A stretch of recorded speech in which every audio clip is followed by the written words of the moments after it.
नमस्कार दोस्तों।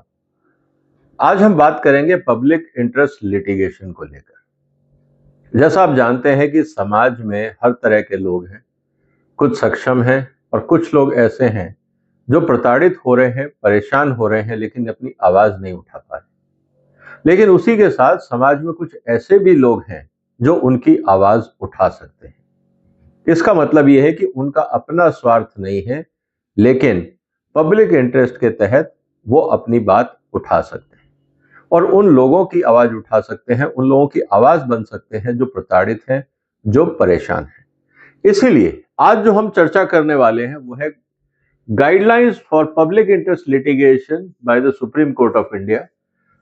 अब हर आदमी अपने पर्सनल एजेंडा को भी ये कह के कोर्ट में पहुंच जाता था कि साहब ये पब्लिक इंटरेस्ट का मैटर है, जैसे किसी की सैलरी नहीं मिल रही, किसी की पेंशन नहीं मिल रही, किसी की प्रॉपर्टी का कोई झगड़ा है। इस तरह के लोग भी सुप्रीम कोर्ट में अपने मुद्दे को पब्लिक इंटरेस्ट का मुद्दा बताकर पहुंच जाते थे। अब सुप्रीम कोर्ट ने कहा नहीं, ये नहीं होगा। किनको पब्लिक इंटरेस्ट लिटिगेशन बनाया जाएगा, कैसे उसकी कार्रवाई होगी, आज हम इसकी चर्चा करेंगे। तो जो गाइडलाइन है वो क्या कहती है, ओवरव्यू ऑफ गाइडलाइंस, आज हम उसकी चर्चा करेंगे ब्रीफली कि उसमें क्या कहा जाता है, कौन कौन सी कैटेगरीज को पब्लिक इंटरेस्ट लिटिगेशन में शामिल किया जाएगा और पब्लिक इंटरेस्ट लिटिगेशन की जब स्क्रीनिंग होगी तो उसका प्रोसेस क्या होगा, आज हम इसकी चर्चा करेंगे। तो सबसे पहले हम ये देखते हैं कि इस पूरे प्रेजेंटेशन में आज की जो चर्चा है उसमें हम किन बातों पे फोकस कर रहे हैं। सबसे पहले इंट्रोडक्शन कि जो सुप्रीम कोर्ट ने गाइडलाइंस कही वो क्या है, categories of PIL entertain by Supreme Court, जो कि हम सुप्रीम कोर्ट इसलिए जा सकते हैं क्योंकि हमारे फंडामेंटल राइट्स भी एनक्रोच होते हैं। तो जब आपके फंडामेंटल राइट एनक्रोच होते हैं तो आप डायरेक्ट सुप्रीम कोर्ट भी पहुंच सकते हैं। बॉन्डेड लेबरर मैटर, बंधुआ मजदूरों को लेकर आपने बहुत बातें सुनी होगी। नेग्लेक्टेड चिल्ड्रन, बहुत सारे बच्चे हैं जो परेशान हैं, परिस्थितियां कुछ भी हो सकती हैं, कोई आतंकवाद के कारण, कोई समाज में दंगों के कारण, कोई समाज के अंदर परिवारों के विघटन के कारण या किसी और कारण से, गरीबी के कारण, बहुत कुछ हो सकता है। और बच्चों को इसलिए फोकस करना जरूरी हो जाता है क्योंकि वो अपने आप में सक्षम नहीं होते, एज के कारण और मेंटल स्टेटस के कारण। Non payment of minimum wages and exploitation of women and workers. अब सवाल इस बात का है कि आपने काम तो करवा लिया, पैसा नहीं दिया। ऐसी बहुत सारी सिचुएशंस आ जाती हैं गांव में माइंस को लेकर, जहां पे लोग मेहनत तो करते हैं, उनके पास कोई ऑप्शन नहीं होता और वहां ठेकेदार या जो मजदूरों के ऊपर जो काम करवाते हैं या मिल्स में काम कराते हैं या माइंस में काम कराते हैं, वो ऐसे रिमोट एरियाज में पैसे भी नहीं देते और उनके पास साधन भी नहीं होते। फ्रॉम द जेल्स, अब किसी कैदी के साथ स्थिति ठीक नहीं है, क्रिटिकली इल है, कोई और कारण है, प्रताड़ना हो रही है, मारपीट हो रही है, वो अपनी बात कैसे पहुंचाए, बाहर तो आ नहीं सकता, तो क्या रास्ता है। Petition against police misconduct, power का मिसयूज बहुत कॉमन चीज है। अब इसको कैसे रोका जाए, इस पे कैसे लगाम लगे, ये भी पीआईएल का मैटर है। और other categories of PIL, categories not entertained as PIL, किसको पीआईएल नहीं माना जाएगा, ये जानना भी बहुत जरूरी है। और साथ में हम चर्चा करेंगे process of screening and handling PIL, PIL को कैसे स्क्रीन किया जाएगा, कैसे हैंडल किया जाएगा, सुप्रीम कोर्ट की गाइडलाइंस क्या कहती हैं, और फिर हम कंक्लूजन पे बात करेंगे कि ओवरऑल ये स्थिति जो है इसमें कैसे सुधार हो। तो इस मुद्दे पे आज की हम चर्चा करते हैं। सबसे पहले जो सुप्रीम कोर्ट ने क्या कहा है, introduction of supreme court guidelines for public interest litigation. The Supreme court of India protects public rights through public interest litigation. आम आदमी की जो बातें हैं वो पब्लिक इंटरेस्ट के थ्रू आएंगी। Guidelines filter out trivial cases focusing on significant societal issues. जो फालतू की बातें हैं, छोटे मोटे के झगड़े हैं, लोकल है, आपस की तनाव है, इनका काम पुलिस का है या एडमिनिस्ट्रेशन का है, इसको सुप्रीम कोर्ट में देखने की जरूरत नहीं है। सोसाइटी का मुद्दा है जहाँ पे समाज पे बड़ा इम्पैक्ट आता है। अगर आज आप कोई चाइल्ड राइट्स की बात करते हैं और सुप्रीम कोर्ट की गाइडलाइन तो पूरे देश में लागू होती है, ना कि उस मोहल्ले में या उस परिवार में या उस बच्चे पे। तो इसीलिए यहाँ पे फोकस करना जरूरी है। Petitioner must show the genuine public interest to avoid frivolous claims. आपको बताना पड़ेगा कि आप क्यों इंटरेस्टेड हैं, क्या कारण है, किस लिए आप विचलित हैं, सुप्रीम को ये तो बताना पड़ेगा, तभी आप इसको पब्लिक इंटरेस्ट लिटिगेशन मानेंगे। और इसके बाद NGOs and civil societies are encourage to file PILs, क्योंकि कमर्शियल आदमी, मजदूर आदमी, कर्मचारी, कोई व्यापारिक आदमी, वो भी फाइल कर सकते हैं, मना नहीं है, लेकिन कहीं ना कहीं ऐसा ना हो कि इसके पीछे उनका कोई अपना स्वार्थ हो, उस पर भी ध्यान देने की जरूरत है। तो कैटेगरीज कौन सी हैं दोस्तों? जैसा हमने बात करी, बॉन्डेड लेबर, जो बंधुआ मजदूर है उसको लेकर फोकस है कि भाई बंधुआ मजदूर है, पैसे नहीं मिलते, एक्सप्लॉयटेशन हो रहा है, बहुत ही हानिकारक कंडीशंस में, एक्सप्लॉयटेटिव कंडीशन में वो काम कर रहे हैं, सेहत खराब हो रही है, हाथ पैर कट रहे हैं, टूट रहे हैं। इन चीजों को भी रोकना चाहिए, क्योंकि सेफ वर्किंग एनवायरनमेंट देना भी एक फंडामेंटल राइट है। नेग्लेक्टेड चिल्ड्रन, कई कारण से जो बच्चे हैं वो नेग्लेक्ट हो जाते हैं, वल्नरेबल हैं, और यही कारण है कि उनके वेलफेयर पे ध्यान देना बहुत जरूरी है। मिनिमम वेज वायलेशंस, अब मजदूरी सरकार तय करती है, लोग मजदूरों से काम लेते हैं, पूरे पैसे नहीं देते। अब गांव में वो है, कहीं रिमोट एरिया में है, माइंस पे काम कर रहा है, कोई पूछने वाला नहीं है, ना सरपंच उसकी बात सुन रहा है, ना पुलिस वाला सुन रहा है, और लगातार एक्सप्लॉयटेशन हो रहा है। अब उनके पैसे कौन दिलाएगा? अब वो अपनी इतनी हिम्मत वो है नहीं उनमें कि वो आए कोर्ट में और अपने बात को रखें, संसाधन नहीं है, समझदारी नहीं है। तो ऐसी स्थिति में जो भी उनकी तकलीफों को देख रहा है समाज का इंसान, वो अपनी तरफ से पीआईएल फाइल कर सकता है, और जो मिनिमम वेज लॉज हैं उस पर फोकस किया जा सकता है। जेल पिटीशन की बात हुई कि जो लोग जेल में बंद हैं उनके हेरेसमेंट हो रहा है, उनको खाना ढंग से नहीं मिल रहा, खराब खाना मिल रहा है, नहीं मिल रहा है, किसी और तरह की प्रताड़ना हो रही है, क्योंकि आफ्टरऑल कैदी है, लेकिन फंडामेंटल राइट्स तो उसके भी हैं। आप उसको सड़ा खाना नहीं दे सकते, आप उसको रात भर जगा के नहीं रख सकते, आप उसको टॉर्चर नहीं कर सकते, आप उसके साथ मारपीट नहीं कर सकते। ये सब जरूरी है, क्योंकि इंसान तो वो भी है, चाहे उसने अपराध किया, इसकी वो सजा काट रहा है, लेकिन उसके बाकी राइट्स तो इंटैक्ट है। इस पे भी देखने की जरूरत है। और पुलिस मिसकंडक्ट, ये बहुत इंपॉर्टेंट चीज हो जाती है, क्योंकि कंप्लेंट अगेंस्ट पुलिस, अब किसके पास जाओगे? पुलिस के खिलाफ पुलिस दर्ज करेगी नहीं। आप किसी पुलिस अधिकारी के खिलाफ आप पुलिस थाने में कंप्लेंट लिखाने जाओगे तो कौन एफआईआर दर्ज करेगा? कोई करेगा? कोई नहीं करता। किसी पावरफुल आदमी के पास जाओ, पुलिस हेजिटेट करती है। इसीलिए अब क्या हो, तो सबसे इंपॉर्टेंट बात आ जाती है कि जो अकाउंटेबिलिटी है फॉर राइट्स वायलेशन, पुलिस का क्या अधिकार है, क्या वो अपने अधिकारों के अतिक्रमण कर रही है, बाहर जा रही है? इस पे भी सोचने की जरूरत है। इसीलिए सुप्रीम कोर्ट ने एक लीगल फ्रेमवर्क बनाया। The Supreme Court has established guidelines for the entertaining petition related to bonded labour matters. उन्होंने पूरी गाइडलाइंस बनाई कि किस तरह से बॉन्डेड लेबर का जो है उसको हैंडल किया जाएगा। These guidelines help ensure that effective handling of these petitions in the legal system. किस तरह से हम उन चीजों को हैंडल करेंगे, कौन से एविडेंस लिए जाएंगे, किन से रिपोर्ट मांगी जाएगी, ये सारी गाइडलाइन सुप्रीम कोर्ट ने बताई है। इसीलिए एग्जाम्पल के लिए complaints regarding border labour exploitation are a significant concern. जैसे मैंने पहले भी कहा कि आप काम करवा रहे हैं, तनख्वाह नहीं दे रहे, वर्किंग कंडीशन ठीक नहीं है, इनह्यूमन कंडीशंस हैं, आपको 8 घंटे काम लेना चाहिए, आप 16 घंटे काम ले रहे हैं, 12 घंटे काम ले रहे हैं, ओवर टाइम नहीं दे रहे, जो भी है वो सब सिचुएशंस हैं। These cases often require legal interventions to protect the right of affected individuals. अब बगैर कानूनी हस्तक्षेप के अगर मान लीजिए उस ठेकेदार को ईमानदारी से ही काम करना होता तो वो पहले एक्सप्लॉइट क्यों करता? उसको नहीं करना था, इसलिए वो एक्सप्लॉइटेशन कर रहा था। तो अब तो लीगल रास्ता ही बचता है। अब लीगल रास्ता कौन है? स्टेट या पुलिस? पुलिस भी स्टेट का पार्ट है। उनको कौन गाइडेंस देगा कि आप जाके काम करें? और इसीलिए कोर्ट का इंटरवेंशन इंपॉर्टेंट हो जाता है।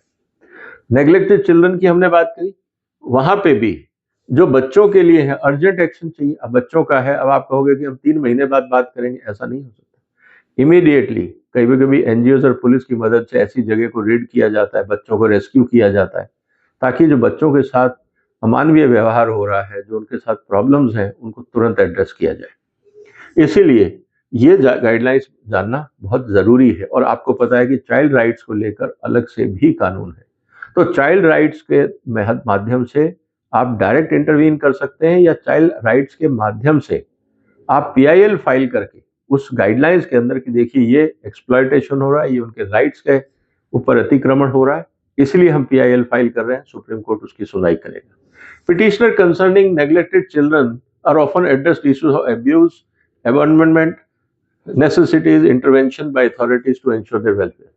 बच्चों के साथ बहुत ज़्यादा अमानवीय व्यवहार हो रहा है या उनको छोड़ दिया गया, जैसे आपने देखा होगा रोड साइड पे छोटे छोटे बच्चे भीख मांगते हैं। अब ये गलत है, गैर कानूनी है, लेकिन होता है। ऐसी स्थिति के अंदर आप PIL फाइल कर सकते हैं कि हमारे शहर में इतने बच्चे हैं जो रोड साइड भीख मांगते हैं, उसके लिए वेलफेयर का इंतजाम करना चाहिए राज्य सरकार को, लोकल एडमिनिस्ट्रेशन को, पुलिस को, और अगर बच्चों के साथ एक्सप्लॉयटेशन हो रहा है उनको रोका जाए। ये भी डायरेक्शन कोर्ट दे सकता है अगर कोई PIL फाइल करता है। जुडिशियल प्रोसीजर में बहुत सीधी सी बात है, उन्होंने कहा कि जो भी इस तरह की पिटीशंस आएंगी सबसे पहले उसको PIL सेल में जज के सामने रिव्यू किया जाएगा कि वास्तव में ये कंसर्न है, और फिर तुरंत एप्रोप्रिएट एक्शन के लिए कार्रवाई की जाएगी। हो सकता है कि पिटीशन आने में टाइम लग जाए, तुरंत कोर्ट इंटरवेंशन की दे सकता है आदेश कि आप जाइए तुरंत उन बच्चों को छुड़ा के लाइए या उनको रिलीफ दीजिए। क्योंकि अगर आप महीने भर तक उस पर बैठे हैं और 1 महीने बाद अगर डेट आ रही है तो मुझे लगता है कि बच्चों का एक्सप्लॉयटेशन रुक नहीं रहा है। लेकिन ऐसी स्थिति में तुरंत कार्रवाई की भी जरूरत होती है।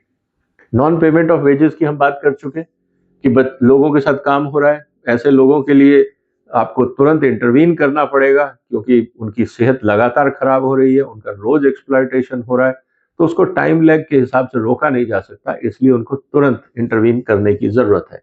खासकर जो कैजुअल वर्कर्स हैं, जो परमानेंट वर्कर्स हैं वो तो यूनियन बना लेते हैं, जो कॉन्ट्रैक्ट वर्कर्स हैं, जो कैजुअल वर्कर्स हैं, डेली वेज वर्कर्स हैं, उनके साथ अगर एक्सप्लॉयटेशन हो रहा है उसको कैसे रोकेंगे, उसके लिए भी गाइडलाइंस जरूरी हैं। तो वो मैटर भी आप PIL के थ्रू उठा सकते हैं। इसीलिए जो लेबर लॉज का अगर वायलेशन हो रहा है, अगर आपको वर्किंग कंडीशंस देनी है, सेफ्टी कंडीशंस देनी है, आपको वहां पे पानी का इंतजाम करना है, शेल्टर का इंतजाम करना है, खाने का इंतजाम अगर करना है कानून के हिसाब से, या और कोई आपको सेफ्टी गैजेट्स देने हैं, अगर आपने नहीं दिए और इससे वहां के वर्कर्स परेशान हैं, उनका इंजरी हो रहा है, वेलफेयर पे चैलेंजेस आ रहे हैं, तो ऐसे मुद्दे पर भी आप PIL फाइल कर सकते हैं। और इसके लिए जो वर्कर्स राइट्स हैं उसका लीगल फ्रेमवर्क भी आप यूज कर सकते हैं PIL फाइल करने के लिए। अब जो जेल्स के अंदर प्रॉब्लम्स हैं उनको भी आपको समझना होगा। हैरेसमेंट क्लेम्स, जैसा हमने पहले बात करी, अब कोई बीमार है, क्रिटिकली इल है, कैंसर पेशेंट है, लेकिन जेल में है, आप उसकी प्री मेच्योर रिलीज के लिए भी आप बात कर सकते हैं। फिर डेथ इन कस्टडी, किसी कारण से डेथ हो रही है पुलिस कस्टडी के अंदर, उसको आपको देखना होगा कि भाई क्यों इस तरह के हालात हैं, क्या उनको ट्रीटमेंट मिला नहीं मिला, खाना मिला नहीं मिला, एज रिलेटेड प्रॉब्लम्स थी, मेडिकल कंडीशंस थी, क्यों जो कैदी थे उनका ध्यान नहीं रखा गया, क्यों डेथ हुई, इस पे भी आप PIL फाइल कर सकते हैं क्योंकि ये सब चीजें फंडामेंटल राइट्स जुड़ी हुई हैं। फिर ट्रांसफर रिक्वेस्ट, किसी कारण से क्लाइमेटिक चैलेंजेस है, कोई और चैलेंज है, वहां थ्रेट है, आप कहते हैं नहीं इस कैदी को इस जेल से कहीं और शिफ्ट कर दिया जाए, ये भी पिटीशन आप दे सकते हैं। और पर्सनल बॉन्ड रिलीज, कोई ऐसा मुद्दा है जहां पे बहुत ज्यादा कोई क्राइम नहीं है या कोई एजिड है, कोई महिला जेल में है और उसकी कंडीशन ये नहीं है, या अब लगता है कि शी इज सेफ, अब उसके लिए कोई क्राइम करने का इंसेंटिव नहीं बचता है उसके पास, उनको जेल में रखने की जगह पर्सनल बॉन्ड पे रिलीज भी किया जा सकता है। तो इसीलिए इस मुद्दे को भी देखना चाहिए और इसके लिए आप PIL फाइल कर सकते हैं। अब पुलिस के खिलाफ कार्रवाई क्या है? Refusal to register cases. अब पुलिस डिपार्टमेंट केस फाइल नहीं कर रहा है, हैरेसमेंट हो रहा है, लड़कियों के साथ छेड़खानी हो रही है या कोई गुंडागर्दी हो रही है किसी एरिया में और पुलिस वहां कार्रवाई नहीं कर रही और लोग परेशान हैं। ऐसी स्थिति के अंदर PIL फाइल की जा सकती है कि देखिए police law and order maintain करने में प्रॉब्लम कर रही है या सपोर्ट नहीं कर रही है, इसीलिए हमें ये PIL करना पड़ा। हैरेसमेंट के इशू हमने देखा है, पुलिस की जातियां, अब उस पर अक्सर ऐसा देखा है कि पुलिस लॉकअप में डेथ हो जाती है, कस्टोडियल डेथ भी है, जैसा हम आगे चर्चा कर रहे हैं, टॉर्चर को लेके, बाकी समस्याओं को लेके। तो पुलिस से संबंधित, पुलिस का काम है जनता की सुरक्षा और सेवा, इसके खिलाफ अगर कोई काम ऐसा होता है जो समाज के हित में नहीं है, लोगों के हित में नहीं है, किसी का फंडामेंटल राइट एनक्रोच हो रहा है, बाकी राइट्स एनक्रोच हो रहे हैं, ऐसी स्थिति के अंदर भी PIL फाइल किया जा सकता है। अदर कैटेगरीज क्या है? एट्रोसिटीज ऑन वुमेन, महिलाएं काम पे जाती हैं, ऑफिसों में जाती हैं, उनके साथ छेड़खानी होती है, पब्लिक ट्रांसपोर्ट में छेड़खानी होती है, क्या सुविधाएं हो, रात को उनको काम करना है, मिडनाइट आती हैं आजकल क्योंकि बहुत सारे कॉल सेंटर से 24 घंटे काम करते हैं, ऐसी स्थिति के अंदर उनकी सुरक्षा का इंतजाम कौन करेगा, कैसे होगा, इसके ऊपर भी PIL फाइल की जा सकती है। विलेजर हरेसमेंट, अब गांव में है, पुलिस जाती है गांव में, किसी को धमका के पकड़ के जेल में डाल देती है, कोई चोरी हुई, कोई झगड़ा हुआ। अब ऐसी स्थिति के अंदर वो गांव वाला रिमोट में बैठा है, उसको कोई सुनाई करने वाला नहीं है, उसके पास क्षमता नहीं है कि वो कोर्ट तक जाए। तो ऐसी स्थिति में भी कोई भी नागरिक, ऐसे जो परेशान है लोग, उनकी हेल्प के लिए पीआईएल फाइल कर सकता है। एनवायरमेंटल इश्यूज, पॉल्यूशन है, एक फैक्ट्री चल रही है, उसने अपना गंदा पानी नदी में डाल दिया। आज हम यमुना गंगा की सफाई की बात कर रहे हैं। अब गंगा के अंदर, यमुना के अंदर, दिल्ली के अंदर इतना पॉल्यूशन है, अब इसको लेके पराली का एक मुद्दा है, उस पर पीआईएल है। गंगा यमुना के अंदर जो सीवेज जाता था कंपनियों का, उसको रोकने के लिए पीआईएल हुए। जो फैक्ट्रीज है उनका एफ्लुएंट कैसे हैंडल हो, जो समाज के अंदर, फैक्ट्री तो चल गई लेकिन उससे जो एफ्लुएंट निकला उसने समाज के लिए प्रॉब्लम क्रिएट करी, उससे कैसे निपटा जाए, आप इसके लिए भी पीआईएल फाइल कर सकते हैं। इसलिए एनवायरमेंटल इश्यूज बहुत इंपॉर्टेंट हो जाते हैं। फिर रॉयट विक्टिम्स पिटीशन, अब दंगा हो गया, किसी का कोई कसूर नहीं था, अब उनको इंश्योरेंस नहीं मिल रहा, उनका घर जला दिया गया, अब उनको रिलीफ नहीं मिल रहा, कोई और प्रॉब्लम हो गई, मेडिकल क्राइसिस हो गया, लोग घायल हो गए, अब इनका इलाज कौन करेगा? वो एक तरफ तो उनकी आमदनी गई, उनकी संपत्ति गई, अब पैसे भी नहीं बचे कि इलाज करा सके। ऐसी स्थिति में भी पीआईएल फाइल करके रिलीफ सीख किया जा सकता है। और फैमिली पेंशन क्लेम्स, अब फैमिली मेंबर्स हैं, किसी कारण से उनकी डेथ हो गई, डिपेंडेंट है, उनको फाइनेंशियल सपोर्ट चाहिए, पेंशन नहीं मिल रही है, या इस स्थिति में नहीं है कि वो अपना जीवन यापन कर सके। ऐसे भी हैं, आपने देखा होगा बहुत सारे बुजुर्गों को लेकर प्रॉब्लम है, बच्चे छोड़ देते हैं, विदेश में चले गए, माँ बाप परेशान हैं, उनको कोई देखने वाला नहीं है, ओल्ड एज लोग हैं। ऐसी स्थिति के अंदर क्या होगा? तो ऐसी स्थिति के अंदर भी आप पीआईएल फाइल करके ऐसे लोगों के लिए रिलीफ क्लेम कर सकते हैं, ताकि उन लोगों की जिंदगी बच सके। कौन से मुद्दे होंगे जो पीआईएल नहीं है, ये समझना भी बहुत जरूरी है। सबसे पहली बात हम कर रहे हैं लैंडलॉर्ड टेनेंट इशू, आपने मकान किराए पे दिया, वो कमरा खाली नहीं कर रहा। अब ये ट्रेसपासिंग का केस है, अनऑथराइज ऑक्यूपेशन का केस है, पोजीशन का केस है, भाई क्या है, ये एक लिटिगेशन मैटर हो जाता है, सच्चाई किसी को नहीं पता, दो लोग झगड़ रहे हैं। यहाँ पे बात आती है या तो क्रिमिनल केस की, सिविल केस की, और इसका एक सीधा तरीका है कि आप नॉर्मल कोर्ट प्रोसीजर अपनाइए। सर्विस मैटर्स, आपकी पेंशन नहीं मिल रही, ग्रेचुइटी नहीं मिल रही, आप रिटायर हो गए, या किसी कारण से तनख्वाह नहीं मिल रही, अब उसके कारण कुछ भी हो सकते हैं, वो पब्लिक इंटरेस्ट मैटर नहीं है, वो दो लोगों के बीच की बात है। जहां दो लोगों के बीच की बात होती है वहां पीआईएल नहीं होता है। यही हाल टेनेंट उसका था, यही सर्विस मैटर है, ऑर्गेनाइजेशन डीजल को लेकर था। हाँ, लेकिन जो वेज एक्सप्लॉयटेशन है वो एक अलग चीज, उसको सर्विस मैटर के रूप में नहीं लिया जा सकता। फिर गवर्नमेंट कंप्लेंट्स, अब गवर्नमेंट काम नहीं कर रही है, साहब हमने एप्लीकेशन डाली, सरकार जवाब नहीं दे रही है, ये प्रोसीजरल डिलेज है, पब्लिक इंटरेस्ट की बात नहीं है, इसीलिए उसको भी एज ए कंप्लेंट नहीं लिया जाएगा। फिर एजुकेशन एडमिशन, अब आपने फाइल किया कि साहब किसी कारण से मेरे बच्चे का एडमिशन नहीं हुआ, या उन्होंने कोई और क्राइटेरिया अपना कर लिया, अब इसके लिए अलग से गाइडलाइन है एडमिशन की। अगर वो इंस्टीट्यूशंस गाइडलाइंस को वायलेट कर रहे हैं तो उसके लिए सेपरेट डिपार्टमेंट है, वहां कंप्लेंट करके रिड्रेसल ले सकते हैं, उसको पब्लिक इंटरेस्ट मैटर नहीं बनाया जा सकता। ये बात हमें समझनी होगी। अब प्रोसेस क्या होगा अगर कोई कंप्लेंट आती है? अब दो तरीके से आप जाके फाइल करें, और बहुत बार पीआईएल ऐसा होता है कि लोग बहुत दूर होते हैं, उन्होंने एक चिट्ठी लिख दी चीफ जस्टिस को या किसी जज को कि सर हमारे साथ ये प्रॉब्लम हो रही है, प्लीज इंटरवीन। अब ये पब्लिक इंटरेस्ट लिटिगेशन के रूप में कन्वर्ट की जाती हैं ऐसी चीजें, क्योंकि जैसे ही कोर्ट के संज्ञान में बात आती है, जजेस के संज्ञान में बात आती है और उनको लगता है ये सीरियस मैटर है, तो उसको पीआईएल में कन्वर्ट कर दिया जाता है, या कभी कभी कोर्ट सू मोटो भी इस मुद्दे को ले लेते हैं। इसीलिए इनिशियल स्क्रीनिंग बहुत जरूरी है, जो भी चिट्ठियां आती हैं उसको कवर किया जाता है अंदर स्क्रीनिंग में कि वास्तव में पीआईएल का मैटर है या पर्सनल मैटर है। इसके बाद जो मैटर है वो जज के सामने, चीफ जस्टिस के सामने रख दिया जाता है कि सर ये पिटीशंस आई हैं, इनको रिव्यू करने की जरूरत है, और किस तरह से इस पे ध्यान दिया जाए। तो वो एक जज प्लेसमेंट के किसके कौन अधीन वो एप्लीकेशन जाएगी, वो चीफ जस्टिस का काम है। फिर उसके बाद रिव्यू के बाद बेंच लिस्टिंग होती है, और जब सबमिशंस आते हैं उसके बाद स्पेसिफिक पीरियड पे डिटेल मांगी जाती है, जिसने केस फाइल किया है उनसे डिटेल मांगी जाती है, नोटिस इशू किए जाते हैं, जो कंसर्न डिपार्टमेंट है उनसे जवाब मांगा जाता है, और उसकी फिर कार्रवाई होती है।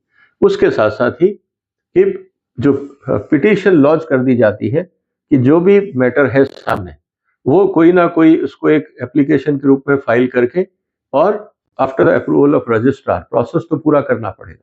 और ऐसी स्थिति के अंदर जब सारी जानकारी आती है, उसको पूरा समझने के बाद उसका एक प्रोसेस होता है, आप उसके अंदर एक उसको कंप्लेंट की तरह लॉन्च कर सकते हैं। एक नॉर्मल जैसे केस चलता है, फिर वो मुद्दा कोर्ट के संज्ञान में आ जाता है और उससे संबंधित फिर जितने भी डिपार्टमेंट हैं जो भी हैं उनसे फिर एफिडेविट लिया जाता है। अगर किसी इंडिविजुअल ने किया है वो एक्सेसिबल है तो उनसे, या कंसर्न डिपार्टमेंट से। मान लीजिए कोई बोलता है कि इस जिले के अंदर भूखमरी से लोग मर रहे हैं, सरकार कुछ नहीं कर रही। अब वहां के मजिस्ट्रेट से, कलेक्टर से, जो कंसर्न ऑफिसर है, उनसे सुप्रीम कोर्ट एफिडेविट ले सकता है कि बताइए क्या स्थिति सही है या नहीं है, शपथ पत्र पर जानकारी दीजिए। सरपंच से मांगा जा सकता है, वहां के जो लोकल अधिकारी है उनसे मांगा जा सकता है, पुलिस कमिश्नर से पूछा जा सकता है, क्योंकि उसके अगेंस्ट अगर किसी ने पिटीशन फाइल करी है तो उसके पास भी तो प्रूफ होंगे, तो वो भी एविडेंस होगा। ऐसी स्थिति के अंदर अगर कोई गलत एफिडेविट देता है तो आपको पता है वो सजा है, कानून की प्रोसेस के अंदर व्यवधान डालना माना जाता है, कंटेम्प्ट ऑफ कोर्ट है, कोर्ट का इंसल्ट है, सीरियस मैटर हो जाता है। इसलिए एफिडेविट हमेशा ये मान के चला जाता है कि जो आप बोल रहे हैं वो सही है, आप अपनी तरफ से कोर्ट को गुमराह नहीं कर रहे हैं। और यही कारण है कि ये सब प्रोसेस को फॉलो होने के बाद आप इस पूरे मैटर को आगे ले जाते हैं। तो कंक्लूजन में हम क्या कह रहे हैं दोस्तों, हमारा ये कहना है कि पीआईएल जो कैटेगरीज है उसमें आप देखेंगे, जैसे मैंने बॉन्डेड लेबर की बात करी, कौन सा मैटर नहीं होगा। जैसे मैंने कहा कि मकान मालिक और किराएदार का झगड़ा, जहां दो लोगों की बात है, वहां पे पीआईएल नहीं माना जाएगा। लेकिन जहां पूरी कम्युनिटी या सोसाइटी की बात है उसको हम पीआईएल के रूप में ले सकते हैं। और जो हैंडलिंग प्रोसेस है, सबसे पहले जो भी आप पिटीशन भेजते हैं वो पीआईएल सेल में सबसे पहले स्क्रीनिंग होगा, क्योंकि वो लेटर कोई फिक्टिशियस तो नहीं है, आइडेंटिटी होनी चाहिए, लोकेशन होना चाहिए, समझ तो आना चाहिए मुद्दा सीरियस है, नहीं तो कोई कुछ भी डाल के कोर्ट का, देश का और सिस्टम का टाइम और रिसोर्सेज वेस्ट कर सकता है। तो स्क्रीनिंग बहुत जरूरी है। और जब ये सब प्रोसेस हो जाता है तो उसके बाद जो चीफ जस्टिस ऑफ इंडिया है वो पिटीशन को रिव्यू करके फिर जुडिशियल प्रोसेस में उस मुद्दे को आगे भेजते हैं कि अब इस पे कार्रवाई हो, कोर्ट की सुनवाई हो, इमीडिएट एक्शन लेना हो तो वो आदेश दिए जाते हैं, नोटिस इशू करने हैं तो वो कार्रवाई की जाती है और एफिडेविट मंगाए जाते हैं ताकि इस मुद्दे को एड्रेस किया जा सके। तो दोस्तों, ये पूरा प्रोसेस है जो सुप्रीम कोर्ट ने गाइडलाइन बनाई है ताकि जो जुडिशरी टाइम है वो वेस्ट ना हो, सही लोगों की बात सही जगह पहुंच सके और उन पे कार्रवाई हो सके। उम्मीद है दोस्तों आज की चर्चा, आज का ये सेशन आपको पसंद आया होगा। ये थी सुप्रीम कोर्ट के द्वारा इशू की गई पीआईएल की गाइडलाइंस, ताकि आपको ये पता रहे कि जब भी आप पीआईएल से संबंधित कोई भी बात करें तो ये बेसिक चीजें अगर आपको क्लियर रहेंगी तो कंफ्यूजन नहीं होगा। आप अपना नॉलेज का यूज भी पीआईएल के माध्यम से देश में जो वंचित लोग हैं, जो प्रताड़ित लोग हैं, उनकी हेल्प आप कर सकते हैं। आपने वक्त निकाला, आपका धन्यवाद। आप इस वीडियो को अपने दोस्तों में शेयर करिए ताकि सब तक सही जानकारी पहुंच सके। और बाकी जो वीडियोस हैं उनमें भी आपको आपसे रिलेवेंट जानकारियां मिलती रहेंगी। आप सर्च करिए, आपके संबंधित बहुत सारे टॉपिक्स हैं जो यहाँ पे कवर किए जाते हैं और होते रहेंगे। किसी मुद्दे पर आप और जानकारी चाहते हैं, कमेंट बॉक्स में लिखिए, हम कोशिश करेंगे आप तक वो बात भी पहुंचे। आपने वक्त निकाला, आपका धन्यवाद। अपना ध्यान रखिएगा। फिलहाल वंदे मातरम।